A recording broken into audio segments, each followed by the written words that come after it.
Cayko. Did I pronounce that right, Lance? Psycho. Psycho, Thank you for asking. Sorry. Welcome to the show, Lance. Can you tell us a little bit about yourself, please? Yeah, I consider myself a serial entrepreneur. So I'm an architect, a builder, real estate developer. I am a professional fisherman. I also teach at two universities on and off, and somehow manage to. And then I have a podcast, and somehow I manage to have a girlfriend, and hopefully soon a fiance. Is there anything you can't do, Lance? I can't say I've learned. Oh, I then I have a nonprofit on the side too. I somehow am learning how to say no because I think I am about as stuffed as you can get as a guy who's just trying to maintain. That's a difficult job, though, isn't it? Learning to say no, especially if you're not that kind of way inclined. I have that problem. Yeah, I think so. That was one other thing on the sort of learning to say no. I think learning to say I don't know is something that really is starting to resonate with me. Probably I'm about 15 years into my running my own architecture firm, co-running it with my business partner. And I think about halfway through that, about 7, 8 years ago, is when we finally got enough confidence to be able to confidently tell people we don't know, but we're happy to try to figure it out. And I'm confident in that we can figure it out. And I think that's a really good sign of maturity for anybody when they can finally have the confidence to do that. I think a lot of us suffer from imposter syndrome, no matter what profession or we're in, or early on in our careers, and we're always trying to puff ourselves up and look a little bit bigger than we are, and sometimes that can come back to hurt you big time. Absolutely. I think people respect, when you just have that little bit of vulnerability and bit of honesty and be like, actually, I don't know, but we'll try and figure it out together, or we'll try and get there. Because it's not always about knowing everything. It's Yeah. about, being willing to put in the work, it's being willing to support people. And I think if you're vulnerable, especially in a position where you're working with a client or you're in a leadership position, something like that, people really respect that and they can kind of build that relationship with you then. I 100%. Yeah, yeah. It's again, I think it's an overcompensation thing that people do, and I think the more confident you are in that, it just exposes your honesty to the situation. There's a lot of times I get client calls from potential clients, and I would say our hit rate for, like, doesn't matter if it's going to be a building client or an architecture client. When people contact me, then the hit rate on when we secure those contracts is like 30% or less. So, I'm fielding a lot of calls and emails and stuff like that where we're not landing all of them. And one of the most brutally honest things I'll tell people is in a lot of those phone calls is say, hey, I'm not trying to talk myself out of work, but I'm also here to not do work that's unnecessary, and you might not even need my services. And then often there's been a couple instances where I've given that kind of advice or just candid take on the situation with people where I'm not trying to come off as a salesman that's super hungry and wanting every single piece of business that's thrown at me. And when I've told people that and then help them out and maybe help them realize that no, you can do this task or whatever they have going on, yourself. There's been a couple of them that have went right to our Google business listing and given us a 5-star review just because we gave them good advice and we were honest with them, as opposed to maybe some other competing architect or builder who's just wishy-washy and maybe suffering from that imposter syndrome, or they're really hungry. I find it fascinating working with the public, general public, like that as a business owner, and getting to experience things like that. Yeah, I suppose anybody who goes to any business owner really is going to them to solve a problem of sorts. Hmm. Either, they need a skill set that they haven't got or a product that they want, etc. So, you know, by being honest with them about, how they can solve their problem, and if they can solve it simply themselves, then they'll have so much more respect for you for that, because ultimately you've still solved their problem, but Yeah, you've done it without all the singing and dancing and all the, pretending that they need you kind of thing. And then when they do need you, they'll think of you straight away and come back to you, right? I think so. I think it's sort of that's the tricky part about any business, whether it's product or service based. I think it's definitely true what I'm about to say, and that is like you're playing an 18 hole game of golf. Sometimes it takes like several years for a client to they might be went to your website, really liked what they've seen, and that you what you can do for them, but maybe they just can't quite afford you at that point, or they're not ready to move ahead, or who knows, whatever reason. But we've had people that have kept us on their radar for like 4, 5, 6, 7, 8 years before they finally contact us. And what's amazing then about having like a podcast companion to your business, whatever it is that's a way for people to always be in touch with what you're doing and understand a little bit more and really get to know you without first even meeting you. There's been a lot of times where I meet people and they go, I feel like I already know you because I've listened to your show or I've seen your commercial on your website, and I've put a face to the voice. And then when we finally get to that metaphorical like 18th hole, the sales pitch is I've already kind of made it without even having to be salesy. I really love when that sort of happens. Like we've already gained their trust in that kind of a way. So yeah, I'll stand by that forever. I mean, but again, it took me. You would have if you'd attacked me in my first 5 years of business. I don't. There's no way I would have had that sort of confidence or just in confidence in the sense of I'm just trusting that this is a long game and that there's a plan and there's some providence involved in the whole thing. Yeah, I think it's a bit of a dichotomy, isn't it? It's a bit of a challenge because a lot of small businesses, especially, fail within the first 5 years. A lot of them fail within the first year. So Yeah, at the start, a lot of it is about keeping float and trying to stay alive long enough to play that long game. So it's a real difficult balance to get right. absolutely. Yeah. And a lot of people, when they start, I have been part of I've been a business coach before. I think that's what our podcast is all about inside the firm is that we're trying to give you an inside look and be your business coach without you having to pay us and that sort of thing. And maybe all of our advice isn't hit on the nose, but one piece of advice I've heard in and out of those circles over and over again is trying to niche down right away and focus on that niche and understand that like you're not trying to win every contract. Again, you're trying to win maybe like 30% or less, and that if you can see the value in niching down and maybe even winning like 10% or less, if you're winning 10% at a higher fee versus 30% at more lower fees, and then keep that equation going, like let's say you were winning 50% at even lower fees, what's probably the best use of your time? And maybe is niching down, but it's very difficult in those first years, as you said, Aaron, that especially when you think about the timeline, like the number I've always heard is most businesses fail within 7 years. But to speak back to years about where uh, most of those percentage of like per capita failures happen within that first year, and then the closer you get to the seventh year, then you have a much less chance of failing as you hit those thresholds. Seven's a funny number in that way. Yeah, it's an interesting thing business because you need a lot of touch points with people a lot of the time, especially if your product or service is kind of what would be classed as high ticket, then generally you're going to have a bit more contact because you have to build a bit more trust. It's not just kind of a $5 little product or something you buy in a shop that that's meaningless to you really, that doesn't matter, doesn't affect you. But if it's something that's expensive or you have to save for, or it's going to cost you a lot of money and you need it to be right, then you need to build trust. And the way you build Hmm. trust is having those touch points and having those interactions, like you say, visiting the website and maybe seeing some reviews and maybe having even interacted a little bit first. Yeah, 100%. Yeah, right. There's a there's it's almost like I can never read enough books about sales either, because every time, like the psychology of sales was the last one I read about that. And it was a good reminder for me about some of the just most basic things I need to be doing. Like for me, since we do a lot of residential architecture, that I'm usually going into people's homes. So it's a very when you talk about trust and gaining that kind of trust, like these are families that are like trusting us with maybe the rest of their family's existence in said house, right? And they're maybe going through a big renovation or something. But like some of the most basic stuff, I was like, oh yeah, I forgot. Like I should be if I given the opportunity, and they offer me like let's say a glass of water, I should always say yes, even if I'm not thirsty.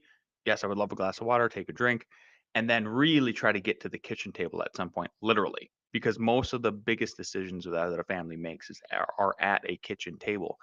So that's already a place where they feel comfortable, and it's sort of a safe space for them to have those difficult discussions about how much things are going to cost, how long it's going to take, how much stress there is, and ultimately the person sitting across the table from them, can I trust them with all of those kind of decisions in concert with the clients?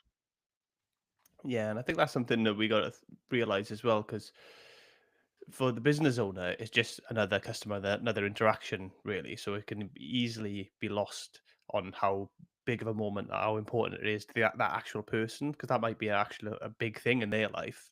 Whereas to the business owner, it's just business as usual. This is what I do. So it's easy to kind of get lost in that a little bit, and kind of almost not realize how big it is to the client. Yeah, 100%. 100%. Yeah, that's why empathy is so important. I think completely undervalued and undersold, let's say in the university arena, where we're supposedly supposed to be learning these kind of basic ideas about sales, especially if you go in for a business degree. But particularly like in my sector, architecture and construction, I don't remember taking any class ever or any seminar or even really any real big focus on empathy and therefore trying to understand who you're designing for in that kind of a way and how big of an endeavor it can be. But thankfully there's stuff like this where we're on a show and we're talking live, hopefully to an audience that's receptive to maybe examples of how you and I have then went sort of above and beyond, because we're probably both lifetime, lifelong learners. We're embracing in that kind of way, because when you do a show like this, that's part of it. Like really, it's a place of passion in the beginning, right? And one of the things that I love about what I do on our show is I will interview folks like yourself, Perry, Mr. Perry, but like also a lot of authors. And when I get to interview those authors, there was sometimes I'll get through about halfway through in those interviews, and I will end up purchasing their book in real time. And then one of the most recent ones was called Train Your Empathy. And I had I had this author on the show because I was just seeking to understand more. And I was honestly a little bit traumatized from like my first wife, because she had said, you lack empathy. And I thought, man, I don't know about that. And what I loved about the book, because it didn't seem like it to me, I was just like, do I though? Because I'm working with all these students at the different universities I teach with. I have all these employees. Can I really be that bad of a guy if like all these people want to work for me, they want to learn from me, they want to hang out with me? And when I read the book, one of the first things it does is it talks about the difference between sympathy and empathy. And once they really define those definitions for me, it was proof. I was like, nope, I actually have plenty empathy, it seems. It's just I'm not sure I have a lot of sympathy for people that don't want to help themselves, right? Or grow in that kind of a way. And it helped define me that way. And then the rest of the book was just a really good primer and reminder of how, especially if you're trying to solve other people's problems in the business environment, that or even academic environment, that like as many questions as it takes to understand those people that you're working with and solve the problems, that's what you have to do. Like, and so what it transformed for me ultimately is I'm really adamant on, when I go and meet with somebody who wants to hire us in some kind of way, 90% of the time, and 90% of the meetings, it's that I'm just asking questions of them and trying to understand and taking like really diligent notes. Only the last 10% is when I start talking about how I can solve those problems. And those are the most successful sales meetings. And even personally, when people come to me and they have personal problems and they're just looking for my advice, like I have all these buddies that come down now every summer from college, and I take them up in the mountains and we go fishing for a weekend. And what's crazy is like all of a sudden they think I'm this relationship coach. I don't know why, because like I'm a twice divorced male, and it's like somehow they think I'm gonna help them with their relationships, and then we end up doing that. But man, the whole time it's not like I'm not really talking about me. I'm just asking them, asking them, asking them, asking them, and it's amazing how many times like they'll come up with their own conclusions and answers after being asked. Just maybe that's what they want. They just want somebody that will listen to them in that way. Like I find the more I listen and the more I shut up in those interactions with people, the that's what I need to do. It's like proof that like, oh no, that's what I need to do. Like my girlfriend right now, she's an architect too, and she thought coming into like our relationship even that she when I would she knows I'm a business owner, and she'd be like, oh well, it's you just in these sales meetings, you're just bragging about yourself. I'm like, no, that is literally the opposite of how they go. And the most successful ones are the ones, again, where it's mostly me just seeking to understand. Yeah, I think that's the crucial bit, isn't it? And especially if, like you say, it's not just clients, it's humans, right? Yeah, We're all the star of our own show, aren't we? We're all the main character in our own movie, so we all have more interest in ourselves than anybody else, naturally. So if we ask people about themselves, then that kind of enables them to build a connection with you. Really, it's quite similar to what negotiators do. I can't even remember what the book is called now. He was an ex-FBI negotiator, and he's wrote a book anyway. And I think "Never Split the Difference." That's what it's called. Pretty uh good huh, book. I don't know if you've read that, but it's about negotiation. A lot of it is about you talk about them and get them to talk about them. You don't, you know, by doing that, that's how you build that connection and that empathy, and enables them to kind of feel connected to you. 100%. That doesn't mean it's bulletproof though. Like a recent example of that was I work with I work with a lot of families that have figured out that mold, which is very much unseen in a house, like usually it's behind the walls, but then it enters the air, that they are finding out there's a lot of health issues involved with it, like that even affect your behavior. And it's sort of a bleeding edge kind of medical discovery that's going on in America right now. And these people are very traumatized by the situation. I don't blame them because like they've been told for like a decade by your typical Western doctor that this is not an issue for them, or like that it's something else. And then eventually they sort of find these edgier doctors and are pointing them towards the mold problems and everything. But the problem is like when I'm hearing all of the things from this specific sector of clients, I'm learning just now in the last couple months where I've been doing a lot of these interviews with them that I have to I have to better understand even like they're so hyped up and on edge that uh maybe their design problem isn't as big as I think it is, because I've been actually over the shooting the moon with that. So it's tricky. Like it's like you just never really stop with understanding how big the problem is or isn't after you're seeking to understand it. And I'm like, yeah, that's step one. Step one is asking all the questions and being empathetic, and then step two is maybe just giving even yourself as the listener on that, like a little bit of pause of like, well, were they blowing things out of proportion just because their nose is so close to the problem and then mine is further away? Yeah, you've got to be objective about stuff, haven't you? And Yeah. you've got to look at the whole picture. But I think it does help if you listen to people and they feel listened to, because that doesn't mean you have to agree with everything that they say. It just kind of they want to feel heard, so that when you do communicate with them, they know that you've understood and accepted their point of view and where they're at, and then you can offer potential solutions, which may or may not be different to what they originally intended, but they feel heard, and you explain why you move into a different solution potentially. Yeah. Well, that's the eureka moment. Like when, as I was mentioning my buddies earlier, like if you can get them to just come up with their own solution, and you see them light up at the sort of the very end of the conversation, like that's actually what you want. It's hard to give people a solution. I think I always try to give them like maybe an option or two, just so they don't feel cornered in some kind of a way. That's another, yeah. So that's sort of a tidbit that I'm realizing as well, is like maybe I'm forcing it if I just go run one solution sort of at the end. Yeah, and I think you're definitely right. If it's your own solution, if you come up with that idea, then that's just you're on board with this right away, aren't you? So it's a great way to go with that. Hmm. Yeah, and again, I think like I'm not sure the general public understands like that is. I think you've heard the whole story about salesmen where it's like, sell me this pen, and you've seen the story, right? And then I think at Wolf of Wall Street they did a big pitch on that, and it's like, yeah, that's Hollywood. But the best salesman, I think, is exactly that, where you get people to answer their questions at the end.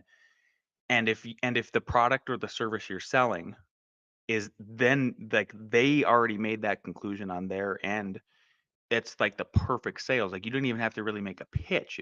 You just had to make sure that the product this or the service was really good at the beginning, and then throughout asking them questions, they're kind of the potential client is revealing to themselves that like, oh yeah, yep, this is the right person or entity for my product, and then all of a sudden they're asking you like, where do I sign? Yeah, I think from TV we get this image that, salesmen are that particular way, aren't they? Really push you really hard, and and that's a good salesman. I think realistically, a good salesman, you don't even know you've been sold. You Yeah. don't even know they've been selling to you because they're that good at it, and it's just like a conversation, and you think you've come to the own conclusion that this is what you want and this is what you want to do, and those are the best. Yeah. And I don't want to like I think then if you think so down if I try to like understand the salesman as I am one is that there's nothing about that that felt sleazy. Like it feels actually really good in that kind of a way. And I walk away from like that meeting with a super ideally client and then a super positive feeling about the situation. We're both on board. Nobody was like tricked or duped. None of that stuff is necessary. And I get where maybe the general population could just is like tired of the sleazy salesman. It's very obvious when the sleaze comes out. Yeah, people don't want that. I don't want that myself. I've experienced No. it, and then nobody wants that, do they? Let's be honest. Whereas, if we're gonna buy something, we want to have them honest, authentic conversations, and kind of be led a little bit, but we don't want to be pushed. That's the difference, I think. Yeah. Which is crazy when it comes I don't know how cars are sold over there, but that's one of my big complaints in America still is I'm going like my truck is 10 years old. It's a 2015 Suburban and it's got like 240,000 miles on it. I love it. We have a history together. I'm like emotionally attached to it and I'm like I don't want to get rid of it. Because I'm just dreading going to the car salesman in America, which is it's still very strange. It's still very strange because you don't get that honesty. Like you still feel like there's this weird dog and pony, and like they're still doing the same stuff where you go in and you guys you go test drive a car, come back. Oh, I like it. Yep, I think I'd like to do this or that, and you go, and then you say, but like let's say it's $30,000 or something, and you tell the car salesman, well, but, like, is there anything we can do, like, the comparable car is like 28,000 or something like that, and then they do this dog and pony, like, it's so classic, and then they go, "Well, let me go talk to my manager," and then they go talk I don't even know if they actually talk to the manager, honestly, like, I swear to God, I'm not sure they even go talk to the manager, but it is so archaic, and I wonder if they would actually sell more cars in America, like, car salesmen, if it was just a little bit more transparent. Well, vastly more transparent. Like Tesla, I think does it really well. You can just order it. Like, here's your price. There's no negotiation. Just order it and be done with it, right? And that's probably why Elon's. It's probably I think that's one of the reasons why Elon's been so successful. Beyond the products, his sedans anyway, being good products in that kind of a way. That's one of the last segments where I'm just like, why is this still in the age of the internet such a seemingly sleazy process? Yeah, it's a bit strange. It is quite similar over here still, Okay. in that sense. Um, yeah, it's weird. I don't know. It's really weird, but I've never worked in the industry, so I don't really know the answers or why it's that way. If whether it's not just like a cultural thing where it's kind of ingrained in them now, and that's kind of what they do, and it keeps getting passed down. But I mean, generally, if somebody's looking to buy a car, they're going to buy a car in the next kind of 6 months or whatever, aren't they? Generally, so you don't need to be pushy, really. You can like actually help them, I think, and it would probably be more beneficial. Yeah, 100%. 100%. I would rather, yeah, just a little bit more transparent or something. It just feels like we're like trying to rip each other off or something. I don't know. It's goofy. It's like, help me Yeah, solve my problem. I need a new truck, and and I it's don't want to pay a premium. yeah, and it's like you're saying about the price and stuff. Like, because like there's always that buffer range in there, so you always go in. If you're going to buy a car, you always know, well, I can knock this down. This isn't going to be the price that I pay for it because that's just the listed price. Hmm. So, like, well, why not just list them for the price that you want to sell them? Like, Yeah, and be like, right, we don't negotiate. These just really good prices. This is the price. yeah, yeah. Be done with it. Yeah. Well, maybe they'll all be listening to this and then they'll change, right? We're that influential. I very much doubt that, but you never know. Yeah.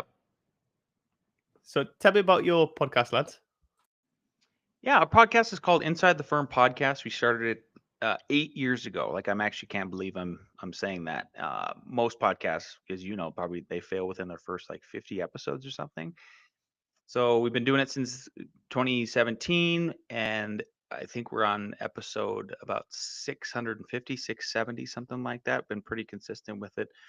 My business partner and I, Al Gore is his name. We started the podcast in 2017 because that would have marked year 7 for our first business together, and it was like, oh, we haven't failed yet, And you and I have already talked about that 7-year thing, and we said, wow, we haven't failed yet. Okay, we should we should tell. And we're already big podcast fans anyway. Like a lot of guys our age are. It seems like the Joe Rogan era, the Adam Carolla era of podcasting, the golden age of that, and us being able to have our voices. And we thought y- we should tell. I was kind of sick of sort of the poor me millennial attitude, of which I am partial millennial, like half millennial, half Gen X, of victimhood culture, and thinking that like the American dream is dead, entrepreneurship is dead, the whole world is stacked against me. And I do empathize with that generation in a way.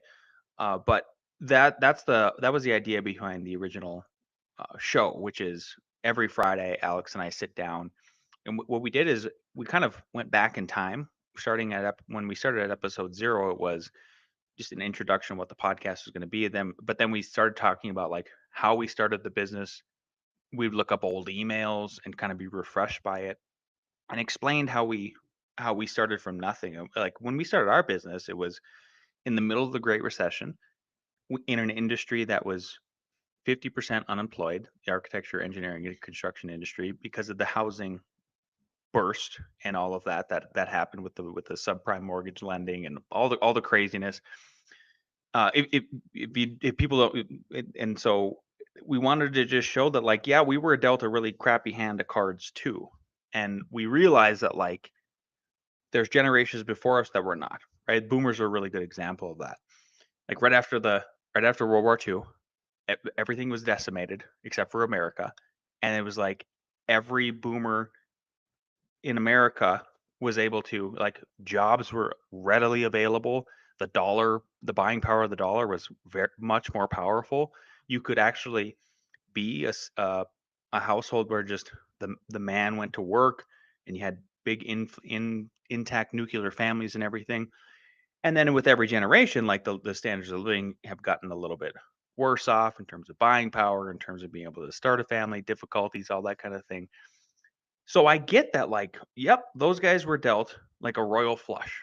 And as the closer we get to Gen Z, it's like you're dealt a worse hand in the game of life from birth. I understand that, like, you can't pick where you were born and all that sort of thing.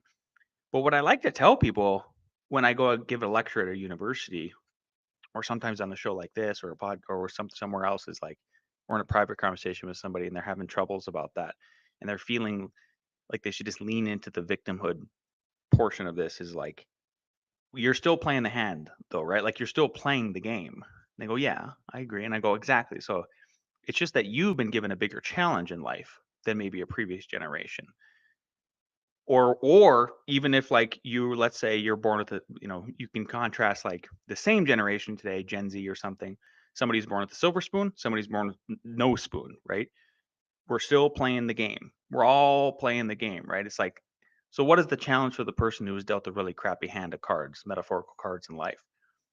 It's like you got to play them almost perfect. I mean, you just have to be really on point about how you're playing your cards. And sure, like, you're going to make mistakes along the way.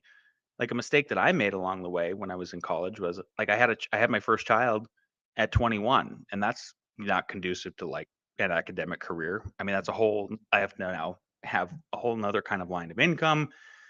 I can't stay in the architecture studio super late in the evenings, none of that kind of stuff. So like once I dealt myself that crappy card, it was like, okay, how do I what is my reaction for hopefully throwing that card away and getting a new one? And what I had to do is I had to flip the script on myself, and instead of being a night owl, somebody who was up super late working on their architecture projects, it was I need to become a morning person, because I recognize that the only time I'm going to be able to carve out that space where I'm not interfering with like neglecting my newborn son and my fiance slash wife was like really embracing what happens in the morning, hopefully before everybody gets up. So all of a sudden I was like, well, now every day I'm going to wake up between 4 and 5 a.m. before I have to get anybody else ready besides myself to go to daycare or whatever else, and make up those hours that I lost now that I can't spend in the evening because I'm not here to neglect, my little family now that I've created and flipped it around. That's one example I think of like how you shuffle your cards around. But it's not like throwing the cards away and me going, I quit college. Yeah, I think, yeah, it's a difficult one, because people, like I say, they struggle to see outside of their own little world, their own little bubble, and it is easy to fall into that. Oh, poor me! I've got it so bad. When again, with even though like the things you've said financially, people probably find it more difficult to buy property and stuff like that now, as the generations come up, but also they've got it better than they've ever had. So, like the technology that my kids have access to, and like the house that they're growing up in, like when I grew up, it was like a building site. My parents were working really hard to try and, bought this old house, try and make it, you know suitable for us and make it a Yeah. nice place to live. And they worked really hard, and they gradually made things better. Whereas my kids have already got a better standing because my parents put me in a better standing and stuff like that. So, there is a bit of a dichotomy to that as well, isn't there? Where Yeah. it's you're starting from a better point, but then it's harder to get to the next stage, I suppose. 100%. Yeah, and then then if we zoom out even further, so I agree. Like it is a dichotomy, and I don't want to paint that. It's like oh, every generation gets worth. It's just it's that mindset that you hear in this toxic media that we always are living with. But if you zoom out even further, right? Then like I always I've been lately asking the question. I'm like, is there?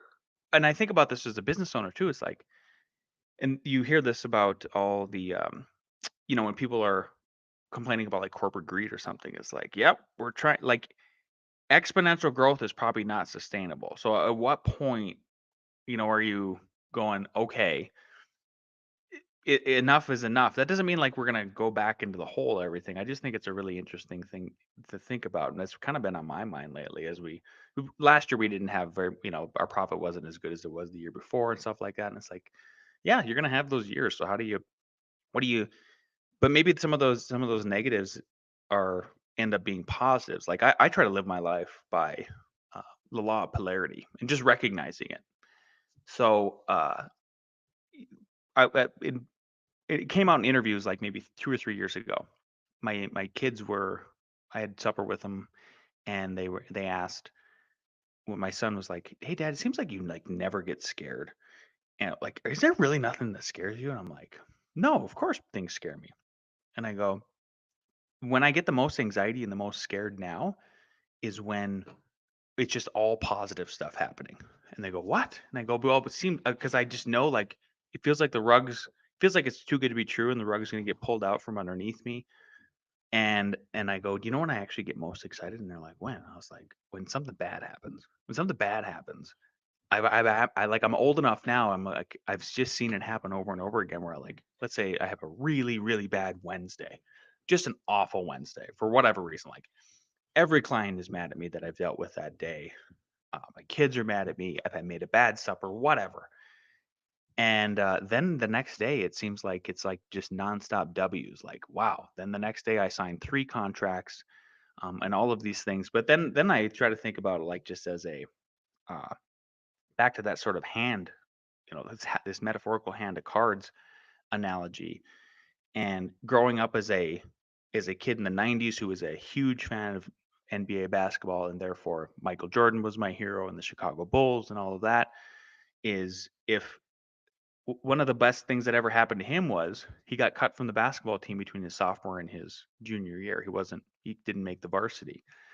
And he took that negative and he just turned it into the metaphor, like what everybody calls the Michael Jordan chip. You got a chip on your shoulder, and he worked his butt off that summer, and now he's Michael Jordan. Like, yes, the journey was much longer than that, but that negative thing is the one thing that sparked him into the positive part of it. So I really, and I'm not saying I'm looking for bad things, but I don't like panic or like get into a negative mood about it. I really just try to be like consciously meditative about it and recognize it's happening, and then look for the positive lights that come in after that, and really try to exploit those things.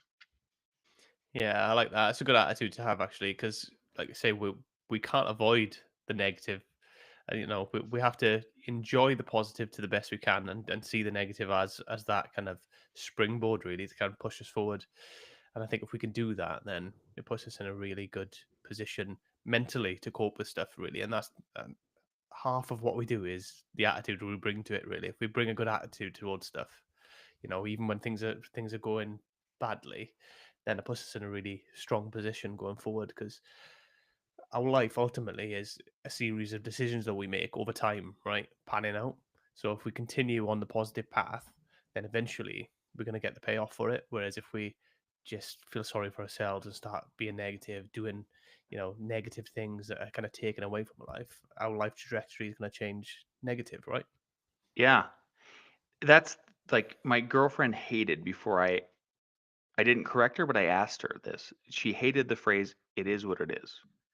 She hated it. She's like, "I hate that phrase." And I go, "Whoa!" Like that was I can't remember if I said it or somebody else said it, and she had this really adverse reaction to it.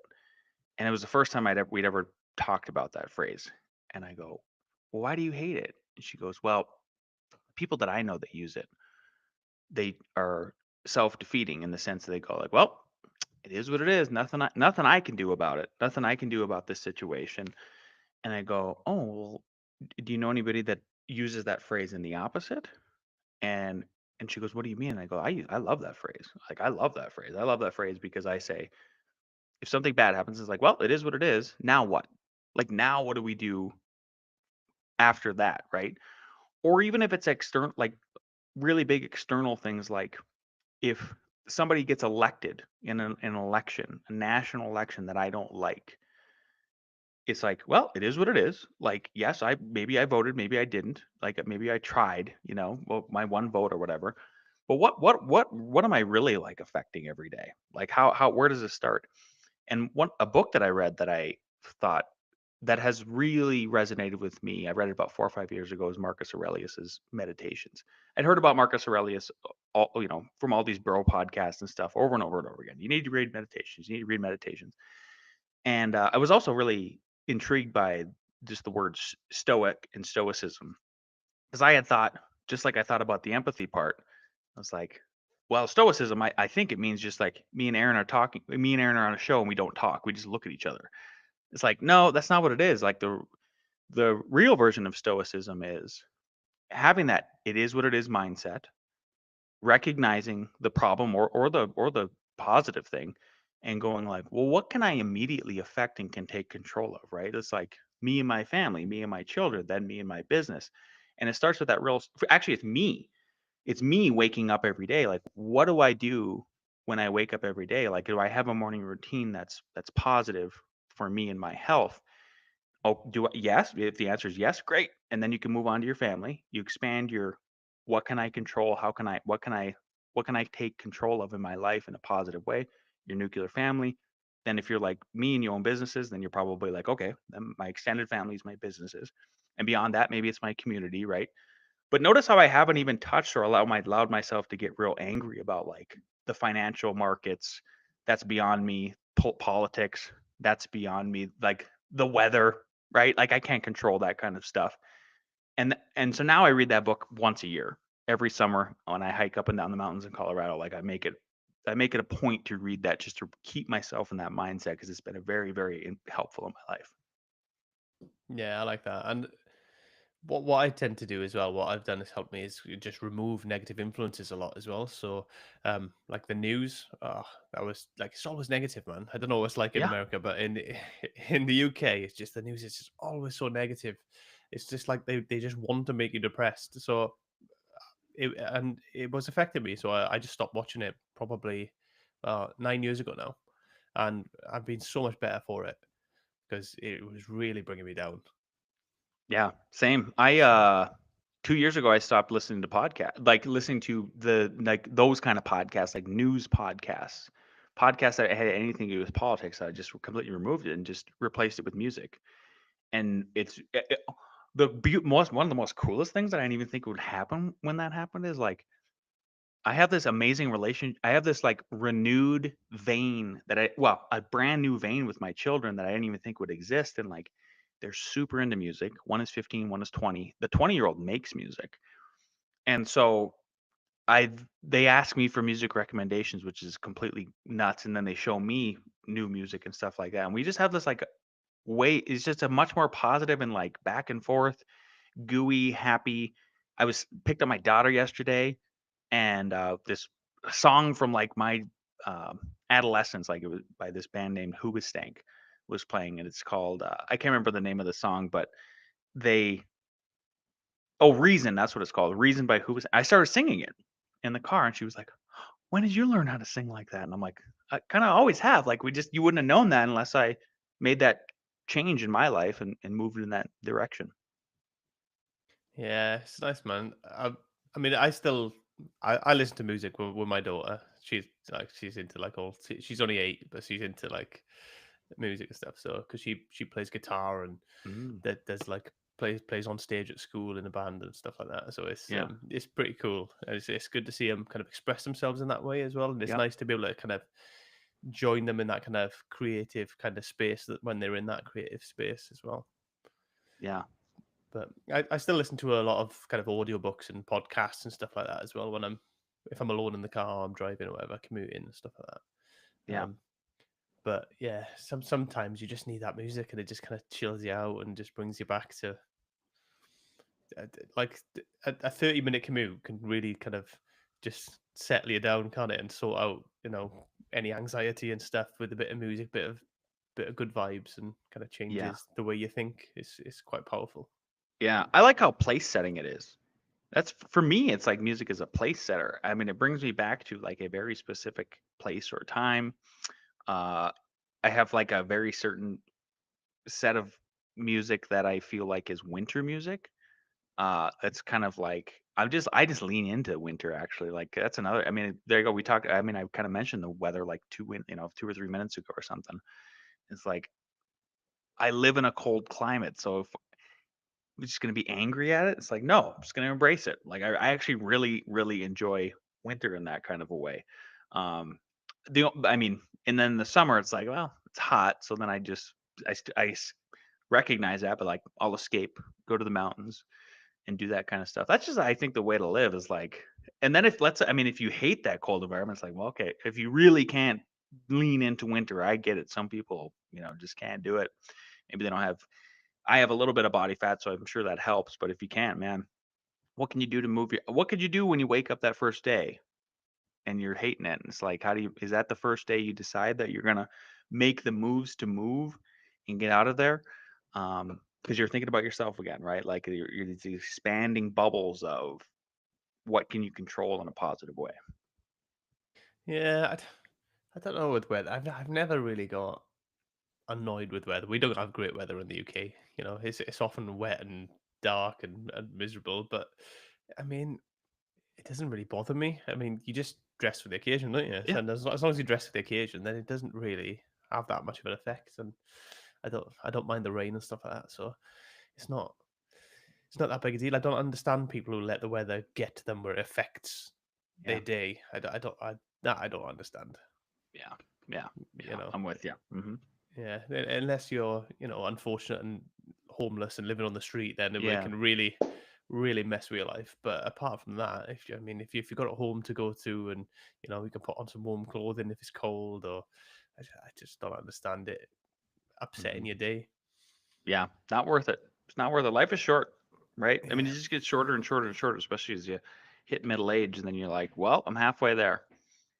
It becomes more precious. It's weird. That's a weird dichotomy, isn't it? It's like when you're a child, it seems because your whole life is ahead of you, and because your consciousness has experienced only a small portion of that, then time seems bigger to you.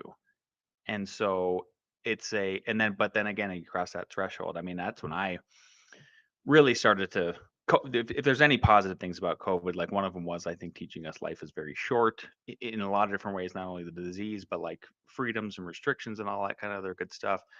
Uh, and I've just tried to really be ultra intentional with my time after that. I was already before. Like people ask me all the time. I know we started this podcast for like saying all the things I did and then how do I have time for it. I'm very intentional with my time. So I will pull up. I even have this in like some of the lectures that I do, where it's motivational speaking type of stuff to students or whoever, and they go, "How do you do all the things you do?" And I have a slide that's pulled up, and it's a screenshot of my calendar, my Google Calendar, and it looks completely overwhelming, but it's not. It's just I have everything scheduled down to almost the minute, and then people go like, "Geez, that seems really like anal and restrictive," and I go, "No, no, no. Discipline equals freedom." Because I had the discipline to be intentional with my time, then it gives me the freedom to make sure I can carve out time where I want to for my friends and my family, all of those kind of things. So I make sure that there's enough space for everybody in my life. And then also you got to be constrict, like I constrict the work week. You know, I a lot of there's a lot of architects who and creatives who just get really obsessed with their work, and I don't blame them. Like I have those stints too. But you can't let it just overtake you to where like, oh my, you let's say you woke up at 6 a.m. and then all of a sudden you blink and because you've been so enthralled with your design problem and really into it, and then you blink again and you go, it's 6 a.m. the next day. Well, you know, there should be a little bit more intentionality with your time because you got to have some balance to that, right? Like, and then ultimately I've been thinking about, instead of balance, I don't know if you guys have this phrase over in the UK of like work life balance. And it never really sat too well with me. And in the last couple years, I've been thinking, shouldn't it be more about like work life harmony? Like harmony is a much better word for that. So this summer, I have a nonprofit. It's a community garden, and I would tell my girlfriend about my day. At the end of the day, she was like, "Well, tell me about your day," and I would say, "Well, I was, woke up, took Kaya to school or tutoring, and then went back and did some staff meetings for a couple hours, and then I jumped on my mountain bike with my backpack, and I went to my community garden and picked vegetables, and then I went to my second other garden and went and picked vegetables, and I came back and ate lunch, and then I went back to work." She goes, "Oh man, seems like." She goes, "I did not expect you to have any sort of that much time to do that." And I go, "Well," and I told her about the calendar all night. And she goes, "Seems like you could have good work life harmony." I was like, "Oh man, I'm gonna really lean into that." And trying to emphasize that is like, I want to have a good work life harmony. Because I feel like when you use the word balance, it's like a scale enters my mind, and I go, "Oh, I'm like trading one for the other." I'm not sure that's where I want to be. Yeah, I don't know if that's born from people not happy in what they're doing in their jobs a lot. I think if you're not happy in your job, it probably is work-life balance, right? Because Yeah. you don't want to be there. You don't want to be in that job, wherever it may be. And then, you're doing it just so that you can have the life element, so that you can have that freedom to live how you want in that short time that you have. And I think if more people found something that they genuinely wanted to do and enjoyed to do, I think that would really change their whole concept of it and the way they look at it, I think. Yeah, that's a really good point. Exactly. Yeah, not ever some people, right? Because I mean, I feel like I'm very fortunate that I'm 41, about to be 42. I knew at the age of 13 what I wanted to do. I wanted to be a builder first, and then I became an architect later, and then back to builder, and then all of it or whatever. My brother is a perfect example of that.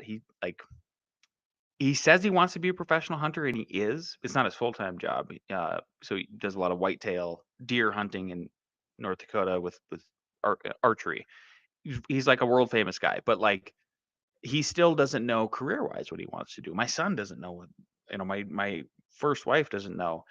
So I recognize that I think most of people in society actually are probably doing jobs that like, it's not their passion, right? And how do you monetize that? I think that's probably always the trick. Yeah, and I think a lot of people we get pushed a lot to do. Oh, you got to do a job. You got to do this. You got to go Hmm. to school. You got to get qualifications. Got to get a good job, and that's how it's always pushed on you as a kid, and how it's sold. It's never ever pushed on you to find something you enjoy, and then find how to make money from it. That's not really pushed. Not until you're already an adult, I suppose. And by then, often it's too late. If you've got a family, you've got a house, and people feel like I can't leave this job now because I got to provide for my family. It becomes a difficult situation for people. So I understand why people get kind of trapped in careers they don't feel like they don't want to be in. Yeah, I know. My son tried to go to school twice, but and he just dropped out twice. And dad wrote the checks, and uh, and then he tried to work for one of my companies full time, and it just started going downhill pretty big. And but recently, in the last 60 days, since I loosened up and I said, Kyler, like you don't have any big responsibilities. So it's actually okay that you're just kind of floating around and trying to figure out what you want to do. So why don't you can come work for me like a couple hours, 4 or 5 hours, 6 hours a day, no big deal. As long as you're paying your rent with your girlfriend, taking care of your car insurance, like you're taking care of yourself. You have some, come and then I'll even help. I'll feed you. Like after work, come to my house every day. Let's just have feed you. It's all good. I get some company with you and you can pursue your very creative modeling, music, and all these other art kind of careers. And man, like his demeanor has completely changed. So I just felt like I'm a little like uh, embarrassed that I didn't come to that conclusion sooner for him. And that's the positive part about it is like it did happen at the end, sort of thing. But man, it's been a great like couple months lately, just because I felt like he needed the pressure pulled off of him. Yeah, I really like that, Lance. And actually, I know you say, "Oh, you should have figured it out sooner," but a lot of people never ever figure it out, Yeah. and never ever give their kids that freedom when they're young adults, which is probably the time when they need it to kind of figure Hmm. out life and figure out where they want to go, what they really enjoy, and how they can make that their life really. So I think it's amazing that you've done that, and that you'll be better for it. My kid's not of that age yet, but when they get to that age, I think that's something that I definitely want to encourage. Give them that opportunity while you can, Yeah. especially if you're fortunate enough to enable them to do it, then allow them to do that, and kind of, I think their lives will be better for it. Yeah. But Yeah. we push kids into a box way too much. We go to school, they got to conform, they got to do all the same things as everybody else and fit in with everybody else, and then university, then you've got to get a job, and we kind of push all the creativity out of them and push that kind of freedom to express themselves and find who they really are. Yeah. Definitely. All right. And then they got to get the mortgage. Like it's like go to school, get the mortgage, get married. I know. I know. It's like oh my gosh, like whatever. And it's all for like this. It's weird GDP. It's like yeah. So, well, thanks for saying that, Aaron. I mean, I still feel a little embarrassed about it, but I'm glad I'm there. So, No, I think it's a good thing, and to be honest, I don't know anybody else who's done that or is doing that. So you know, that shows how rare it is, really. So I think that's an amazing thing that you're doing, and hopefully, lots of people will start doing that. yeah, yeah. Be like me, everybody. Lance, where can people find you to if they want to learn a bit more about you or find your podcast or your services? Yeah, yeah. Podcast wise, go to insidetheverbpodcast.com. We're on YouTube. We are on all the major platforms like Spotify, iTunes, and all that good stuff. We do 2 episodes a week. I do a Monday morning show where I'm interviewing people like Aaron. I'm interviewing authors. I interviewed the late, great John McAfee at one point, the software developer who did McAfee antivirus, stuff like that. And then the Friday show, we're talking everything inside the firm: architecture, engineering, construction, real estate development, entrepreneur business wise. I'll link in with anybody. If anybody goes to LinkedIn and they just type in LANCE, last name Cayko, Cayko, I'm the only one. I will link in with you. And then if you want to see if there's anybody listening and they're ever looking at trying to hire an architect, a builder, moving to Colorado, that sort of thing, they go to f9productions.com and check out our work. Lovely. No worries. I'll make sure I put some links in the show notes as well, make it a bit easier for people to connect. Um, before we end the show or bring the show to an end, Lance, do you have any final thoughts or messages that you'd like to share with people? Keep the faith. Keep the faith. Remember the law of polarity, and that when the negative stuff happens, it's a good thing that the universe operates on that, because something positive will come in the end of it. Love that. A lot of time for that. Lance, thank you so much for being on the show. It's been an absolute pleasure having you on. Thanks for having me, buddy. Appreciate you. No worries. Take care. Yep.